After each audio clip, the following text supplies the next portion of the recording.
So we're on to lesson 2 of module 1. This is really exciting because the end goal is that your phenomenon-based learning projects triumph.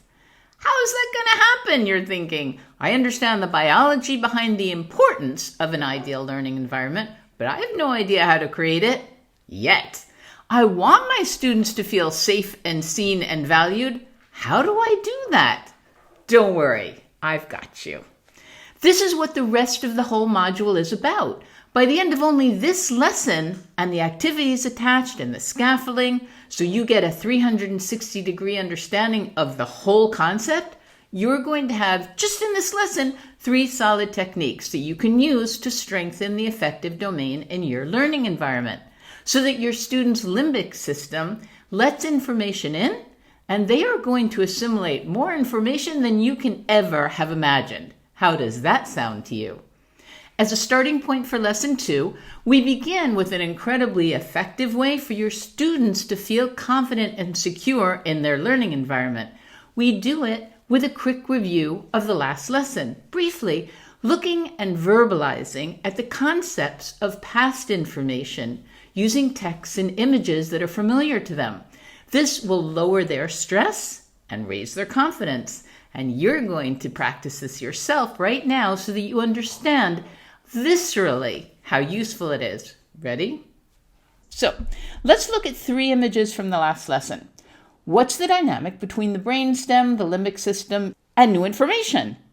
If you're thinking to yourself, new information enters through the brainstem and the limbic system acts as a toll booth that determines if that information passes to the frontal cortex or not, then you've mastered the concept. And please use this same image with your students. The more they understand about how the brain processes information, the more empowered they become. I've seen it.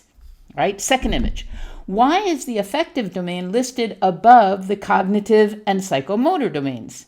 If you're saying to yourself, it's because the affective domain has primacy over the other 2, then boy, have you nailed this concept.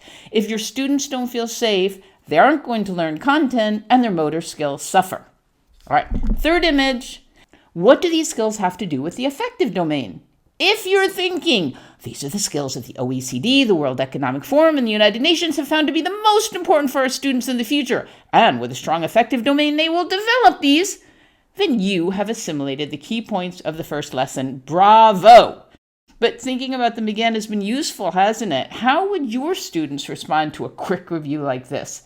With familiar images and texts of the key points of past lesson. Just think about it, because it's so easy to do, it's so easy to present, it's very valuable time dedicated to critical information that now you can build on during the lesson that they're about to embark on. So, are you ready to learn about common triggers that might weaken the affective domain? But more importantly, how to mitigate those triggers? I hear a big yes, so let's go. There's a fantastic scaffold for this lesson to introduce the common triggers. I hope you've done it so that this lesson goes fluidly. If not, go ahead and spend 5 minutes on it and come back. I will be here waiting for you. The scaffold strengthens the affective domain for you. You probably remember that another of the powerful ways we can create a strong affective domain is to begin with objectives and be willing to consider changes if our students give us good reasons to. In this very lesson, it's one of the techniques we're going to look at more closely to consider how even small changes can greatly strengthen the affective domain. The objective for this lesson is to look at the triggers that may come up for learning and share strategies to mitigate these triggers. We're going to find ways to raise the toll booth, turn the light switch from off to on, and help our students' minds begin churning away. In this lesson, we're going to focus on 3 of those 9 triggers: anxiety, low self-confidence, or another way of saying it, self-judgment, and frustration or dissatisfaction. All right, so what are these triggers? What can cause our students' limbic system to go on alert mode, to turn the switch to off, cause the toll booth to slam down and block information? Some of these triggers we have control over, some of them not so much, but what we can do to have more likelihood of success with the phenomenon-based learning projects we create is to be aware of them so we can anticipate and mitigate them whenever possible. And the 9 most common triggers, there are a lot of them and they affect people differently, are the following: anxiety, impatience, low self-confidence, dissatisfaction, stubbornness, apathy, confusion, frustration, irritability, and insecurity. So let's examine each one and see what we can do to dissipate them, all right? Anxiety is a huge trigger in the learning environment. Anxiety can be caused by an infinite amount of causes. So instead of focusing on what all of them are, let's focus on ways to lower anxiety no matter what the cause. Sound good, right? We're going to be really proactive. I hear another big yes, so let's propose some ways. Sharing and making visible the objectives of the day, the week, the month, or the year is one easy and really effective way to strengthen the affective domain. It offers information that'll affect your students. And so if we can co-create them with our students, they immediately receive the message that they're important, that we value them, that they're not just objects, but rather sentient beings that deserve to be considered, and their opinions need to be respected in the learning environment. Remember in the last lesson where I was saying, I realize that they're people, we need to treat them like people. I like to know what the planning is of a conference or workshop, or even a long drive in a car if I'm not driving. It helps me feel a little more in control, and I can mentally frame my attention span for when the breaks and the transitions are coming. Another way of saying this is that it augments agency for me, and it'll do likewise for your students. So let's look at specifics. Now, teachers have told me that when they've begun to make objectives visible in preschool and lower primary, they've seen immediately a change in their students, especially with the students with special needs, like autism or ADHD or dyslexia, Down syndrome, but basically for all of the students. So these teachers not only show the objectives, but they ask their students to interact with those objectives. Whenever it's accomplished, the students will remove it from the board or reposition it to a done category, for instance. So here we have a general idea of a day. During the morning circle time, you can go over the schedule and ask students if they want to change the order of anything, and listen to them if they say something to you. It's going to be really interesting. And so what other better way to develop student agency and respect right from the beginning of their learning experience, letting them have a little power, a little control over their daily schedule.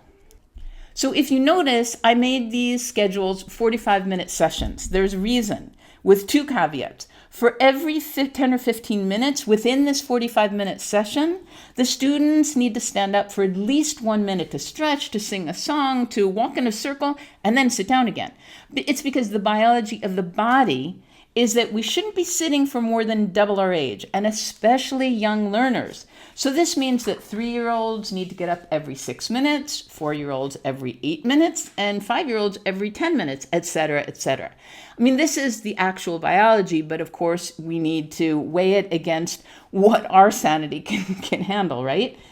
But the other part is that, especially in Finland, and listen, I'm not a devout follower of everything Finnish, but I really do admire so many of the things that they've created in their educational system, is that at every age, sessions are scheduled for 45 minutes with a 15-minute break. I mean, this is even at the upper grades. If a class has to be an hour and a half for the upper grades, then they have 30-minute break, but never more than an hour and a half, and then a 30-minute break, and preferably outside. I worked with a school in Galicia in Spain, and they adopted this 45-session and 15-minute breaks, and they send me these glowing reports on the positive changes they see in their students' attitudes and attention spans. So again, teachers who've changed their mindset in this regard and have planned pauses more often, both in preschool and lower and upper primary, and even in secondary, they've noticed this incredible difference in the resilience of the students in their lessons, their attention span, and their patience. When students know that they have a lot of breaks during the day, their stress goes down significantly, and the affective domain is automatically strengthened.